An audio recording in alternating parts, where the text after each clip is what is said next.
इतरांप्रमाणेच आम्हाला मोबदला मिळावा अशा प्रकारची यांची मागणी आहे शेतकऱ्यांची.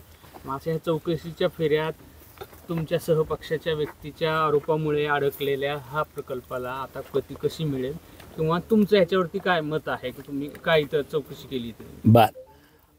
सर्वप्रथम मी या भागातल्या शेतकऱ्यांना धन्यवाद देतो की त्यांनी सिडको प्रशासनाला सहकार्य करायचं ठरवलं आणि जालना शहराच्या लगत येणाऱ्या झालर क्षेत्रामध्ये एक सिडकोची वसाहत यावी आणि त्या वसाहतीला जागा संपादन करण्यासाठी शासनाला सहकार्य करावं म्हणून या भागातल्या शेतकऱ्यांनी जमिनी देऊ केल्या. परंतु मधल्या काळात शासनाने काही पत्र पाठवलं, चौकशी करावी, हा प्रकल्प चौकशी करून मग करायचा का नाही करायचा याचा निर्णय घ्यावा, याबद्दल शासनाचं पत्र आलं असं आपण आत्ता सुतोवाच केला. त्या पत्राची सविस्तर माहिती, त्या पत्राच्या पाठीमागं कोण आहे, ते कशामुळं ते म्हणतात चौकशी लावा, याच्याबद्दल तर मी पूर्ण अभ्यास करून आपल्याशी बोलेन. परंतु मी इथं आल्यानंतर खऱ्या अर्थाने या प्रोजेक्टबद्दल शेतकऱ्यांच्या भावना ज्या मला तीव्र दिसल्या. एक सर्वप्रथम त्यात अशी दिसली, काल परवापर्यंत सिडकोने जे संपादन केलं त्या संपादनाच्या जमिनीला जो मोबदला जमीन मालकाला दिला तोच त्याच धर्तीवर राहिलेल्या जमिनीला सुद्धा मोबदला मिळावा अशी रास्त अपेक्षा आणि मागणी ही आमच्या या भागातल्या शेतकरी बांधवांची आहे. आणि त्या मागणीच्या बाजूने माझं स्वतःचं मतसुद्धा शेतकऱ्याला तोच मोबदला मिळावा जो यापूर्वी मिळाला होता त्या बाजूने मी आहे.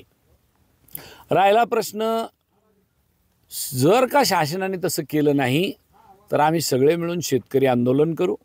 त्या शेतकऱ्याच्या आंदोलनाला मी समर्थपणे सोबत साथ देईल हे मला सर्वप्रथम आमच्या भागातल्या शेतकऱ्यांना आश्वस्त करायचं आहे.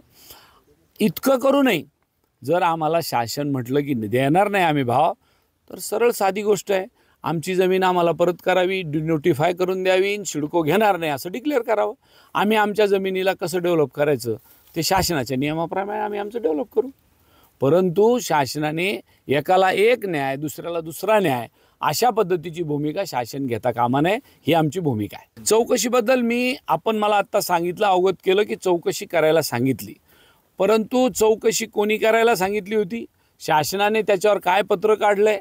कारण आता या शासनाचं कसं आहे, एका खात्याचा मंत्री काम मंजूर करतो आणि दुसऱ्या वेळेला ते खातं दुसऱ्याकडे गेलं की दुसरे मंत्री त्याची चौकशी लावतात.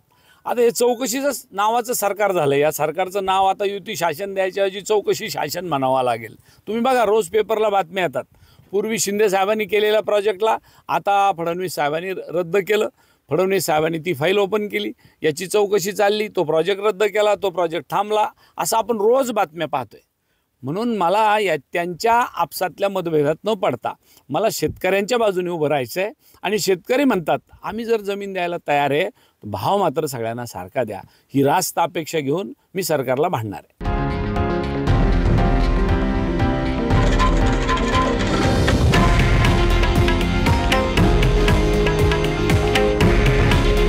हे आहे देशातील नंबर 1 न्यूज नेटवर्क आणि आपण पाहत आहात TV9 मराठी.